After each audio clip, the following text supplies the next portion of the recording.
5 seconds. Start. Sir, I raised to reply to the points raised by the members belonging to various political parties during the general discussion on the budget. I thank those who have assured their full support and cooperation for the success of the schemes mentioned in the budget speech. While some members criticized the government for not completing the target set for this year under the 5-year plan, some others referred in detail about the problems in the areas which they represent instead of dealing with the budget in general.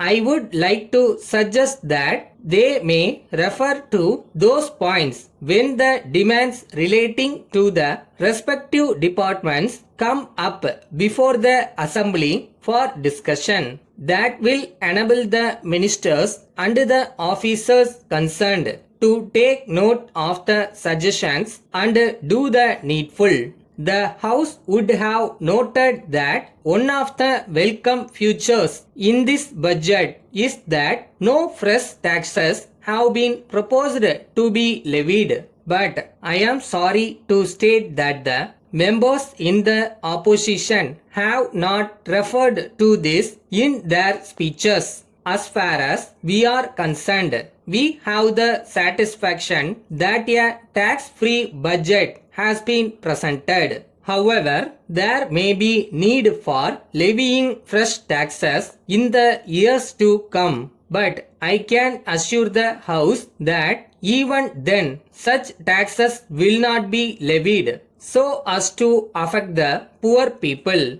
In this connection, I would like to mention the reasons how it has been possible for the government to balance the budget without levying any new taxes. That is because the state government will be getting during the coming financial year a sizable sum of money as its share from the excise and income tax collections based on the recommendations of the 8th Finance Commission. With regard to industrial development, I may state that more money has been set apart for starting as many industrial units as possible in rural areas using the resources that are available in and around those places. This is done with a view to reduce the cost of production and at the same time to provide employment for people in the villages.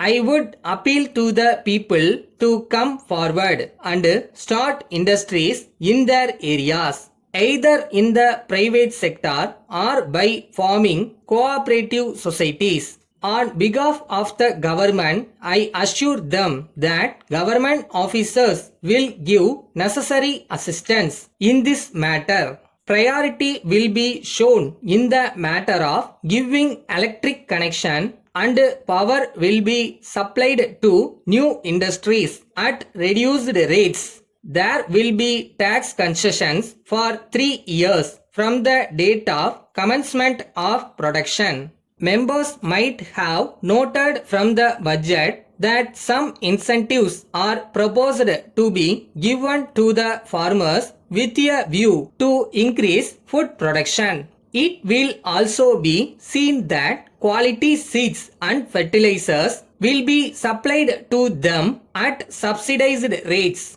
Another important matter is that repayment of loan has been postponed for 1 year to the farmers. Letter dated 9th May 1985 from Messrs. Thomas and Company Limited, Anna Salai, Chennai to Messrs. Money Brothers, Kamaraj Salai, Madurai. Dear Sirs, we are in receipt of your letter of the 6th instant, together with a check for rupees 5,000 being the cost of stainless steel goods supplied by us. We enclose our stamped receipt for the same. With regard to your requirement indicated in the enclosure to your letter, we would like to inform you that they will be sent to you during the course of next week. We are sorry that we are not in a position to dispatch them immediately, as we have to meet some pending orders from other customers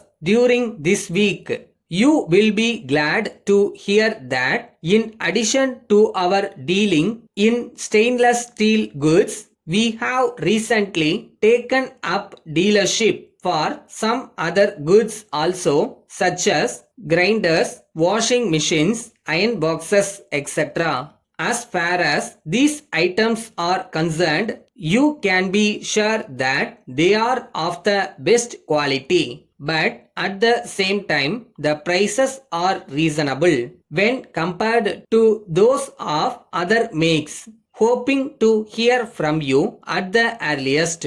Yours faithfully.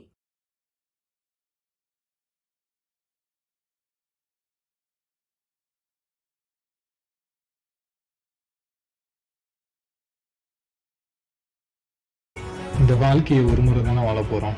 So போராடு, கண்டிப்பாக ஜெயிப்ப.